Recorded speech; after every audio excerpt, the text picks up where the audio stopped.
Rainbow Six Siege is dying. At least that is what everybody in my comments keeps saying. Jinxie has already said that his next Siege stream could be his last stream ever. Macy J is leaving Siege as soon as Battlefield 6 is released. So is the game actually dying, yes or no? The short answer to that question for those who do not want to watch the whole video is no, the game's not dying. If Siege is your favourite game, you don't have anything to worry about. Siege is going to be here for a long time, so don't worry about it dying and suddenly going away, because that is definitely not going to happen. But I am sure there are some people here with concerns, and also some of the Siege haters or Siege's biggest haters being like, well, how do you know the game's not dying? Their biggest content creator has left. Let me go through some statistics with you guys and explain why Siege is not dying. It might not be in a good state gameplay-wise, but the game itself hasn't died and is far from it. Was the release of Siege X a success? No, not really. Siege X in itself, the content that it brought, that was good. But it also brought a bunch of exploits, a bunch of cheaters because the anti-cheat wasn't very good, as well as loads of other issues. And that in itself overshadowed the release of Siege X. And it wasn't this fantastic reveal that it was meant to be. But Siege X has not killed the game. Because remember, Siege X isn't a different game. It's the exact same Siege that you used to play, just with a few updates. Has it got more cheaters? Yes. Is it maybe starting to get better? I don't want to get carried away here, but I've played ranked for the last 2 weeks and only faced one cheater, or what I think. All I know is one cheater. And they weren't even obvious. They were just like soft walls. But I haven't faced a rage cheater in like 2 weeks now. Compared to the beginning of the season, where I couldn't get a single legitimate game. So it does feel like with all these anti-cheat updates that they're doing, it has somewhat made the cheating situation better. I'm not saying it's fixed, it's really not. But it does feel like it is getting slightly better. I also haven't faced certain exploits in 2 weeks either. And again, I think with the updates, that is getting better. But have people already left? Is it too late? Well, not many people have actually stopped playing Siege. Of course, some people have frustration and they haven't played it as much as maybe they used to. But Rainbow Six Siege has been in the top 10 most played games on both Xbox and PlayStation consistently for years. And this hasn't changed. Literally in July last year, Rainbow Six Siege was the 4th most played game on console. That is after a month of full cheating in Siege X and the really bad cheating situation in Siege X. It is still 4th. And fair enough, console cheaters are very different to PC cheaters and they don't experience them the same. But you have to also remember that console is the bigger player base of Siege by a significant amount. One could argue, oh, well, the Steam figures say this. But honestly, I do not take Steam figures as legitimate figures for anything that exists outside of Steam. If it's a Steam only game, sure, but most people play Siege not on Steam. I don't use Steam for anything other than Steam only games. I made a video somewhat similar to this, like this time last year roughly, maybe a couple of months ago this time last year, saying is Siege dying, because people always say Siege died. There's one bad season or 2 bad seasons, is it game's dead, game's dead, game's dead, game's dead. That's all you hear, game's dead. Back then when I made that video, it was at 5th and 7th. It was 4th. It's gone up. There's more people playing it. And sure, of course, it's gone free to play, so you would expect more people to pick it up and try it. And that's probably why the game went up from 7th and 5th on Xbox and PlayStation to 4th overall on console. That's obviously why it's gone up, because it's gone free to play. With the game going free to play and more people picking it up, that is a sign of a very alive game and the opposite of a dead game. Jinxie has said that his next Siege stream might be his last. Now, do I think it's all talk? Possibly.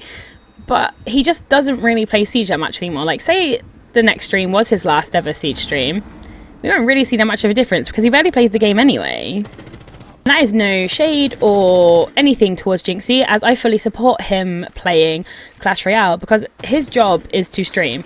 Like, that's his full-time job. His full-time job is a content creator, and playing a game that you do not like for a job, that's awful. So I fully support Jinxie playing something that he loves and that he enjoys as his job. So if he does end up making the full-time switch to Clash Royale, so be it.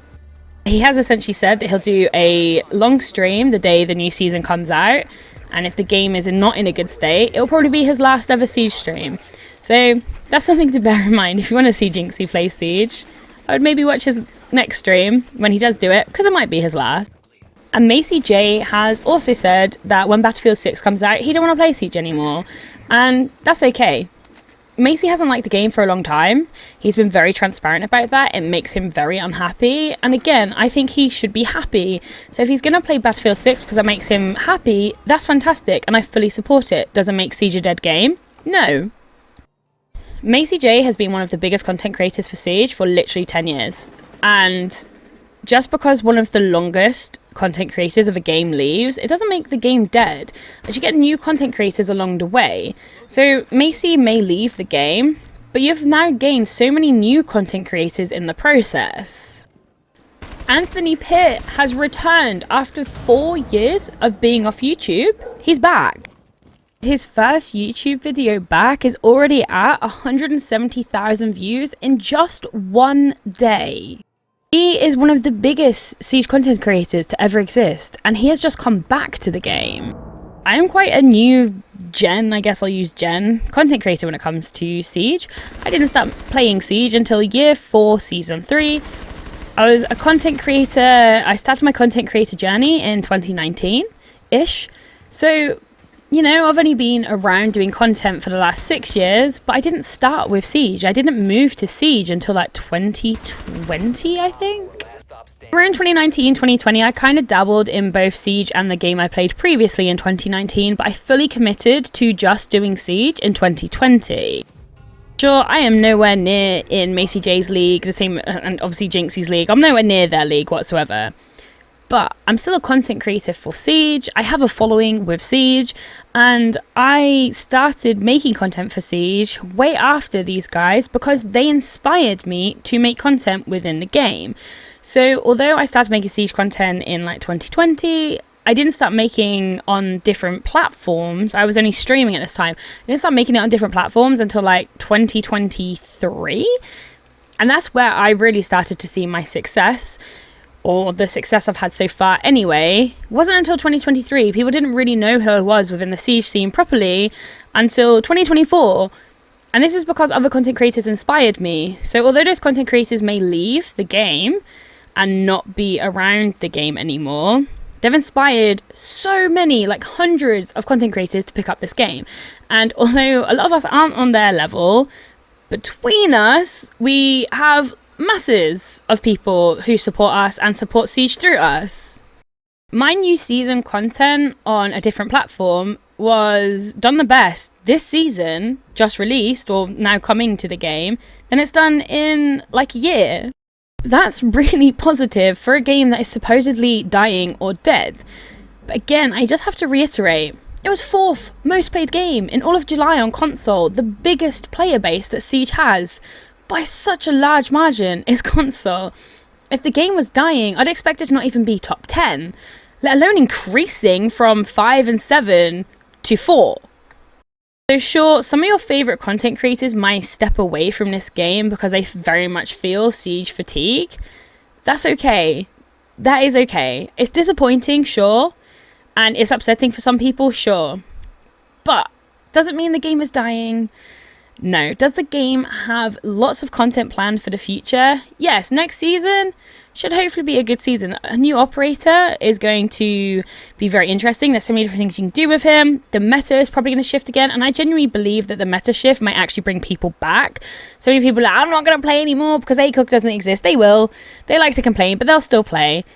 Because if you're only playing a game because of a scope that's available on like a couple of operators, that is really just a skill issue, to be honest. My friend has always said, oh, if they ever remove the ACOG on these operators, I'll never play the game. He says it every time. Does he continue to play? Yes. If this person uses 1.5 times, I'll not play. People said the same when the 1.5 times was removed from the game. The game's dead. It's dying. Never going to play it again. Did I still play? Yes. Did it become ACOG crutches? Yes. Are they now going to crutch DMRs? Probably. I just think people's automatic response when changes happen that are either controversial or they're not a fan of, they'll just say it's dying. This isn't me saying that Siege is in a fantastic state or trying to discredit or undermine the complaints that people have with the game, because I fully back those complaints. I've complained about this game a lot this season, for the last 2 seasons to be honest. Siege X, in my opinion, was a disaster. However, credit where credit is due. The devs have been fully transparent and they have openly said, we are sorry, we basically messed up the anti-cheat. It didn't deliver how it was meant to, it didn't do anything it was meant to, and we messed it up. Our bad. For them to take that accountability, I don't think people understand how big of a deal that is, because over the years, they've not taken accountability really that bluntly, ever. So that in itself was a very big win, and they also then communicated with how they are trying to make it better. And like I said during this video, the anti-cheat for me has been better over the last 2 weeks. I know how much the devs care about this game, and I know how hard they work on this game, and I always see people in my comments when they're complaining about stuff saying like the devs are to blame, they're lazy, and I will never tolerate those comments because that is not true. I know so many of the devs personally, and they work so hard. They work too hard. They are so busy all of the time. Sometimes things happen, things go wrong that is beyond the devs' control. The devs, I'm specifically talking about the devs. Sometimes it's just out of the devs' control. They make the best with what they have or with what they've given. But with that being said, they have fully taken accountability, said that this season has basically been a disaster, and they are trying really hard to make it better next season. I'm already seeing an improvement. I really hope, like, I pray. I never say pray, but I pray that the anti-cheat next season stays on this trajectory of improving. Because if it continues to improve with every single update, the game will be playable once again. And I think that will get rid of a lot of people's frustrations. Because the biggest frustration for people, I would say, is one of 2 things. Cheating, that includes exploits, and then the matchmaking. The matchmaking is also terrible, but I'd rather it be cheater-free and still have bad matchmaking than have good matchmaking, but it's full of cheaters. So cheating for me is the most important thing. So if they continue to work on this, I do have high hopes for Siege. But is it dying? No, because even in the state of the game that it is right now, or that it has been this season, it was still the 4th most played, up by 2 spots. So for a game to have more players than it did, in a season where the cheating situation was known unanimously to be bad, that's wild, and definitely concrete proof that the game is not dying. It probably doesn't help that some of the biggest content creators who play this game, who aren't leaving, but who just play the game, constantly say how the game is dying. Because a lot of people will believe what their favourite content creator will tell them. It's like so many people believe that they face cheaters in all ranks, and a lot of people who are genuinely bronze really truly believe that they are facing a cheater every single game in their bronze lobbies. And that's really not the case, but because content creators are so vocal about facing cheaters, because content creators are often the highest ranks, everybody thinks they're constantly facing cheaters, even though they're not. And it is definitely a content creator effect. So it doesn't help that so many people are saying it's dying, because they know that content will do well, when it's not. Like I said, I'm not discrediting all the issues this game has had this season, because it has, but I don't think it equals it dying. If the player number had dropped by half or even a quarter this season, I'd be like, oh, that's a big decline. But it hasn't, it increased on console.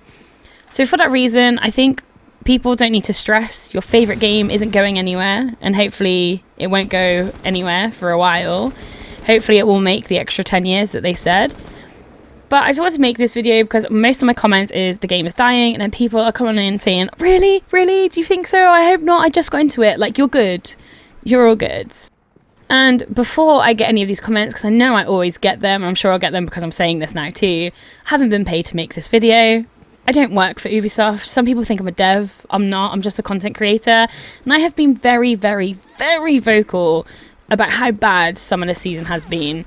I've made multiple videos about the season being bad, to the point where people said, oh my god, all you do is complain, which also is incorrect, because I actually think I have quite a balanced take. But this isn't because of my bias in any way. I haven't been paid. This is just my opinion with some stats to back it up. But with that being said, I hope you all have a good night. I hope you all enjoy your evening, your morning, your day, wherever you are in the world, whatever time you're watching this. Hope you have a good day. Thank you for watching. I'm so close to getting the second part of YouTube Partner, so for anybody who has watched this far, I appreciate you so much, because that definitely helps me so much. And I'll catch you on the next one.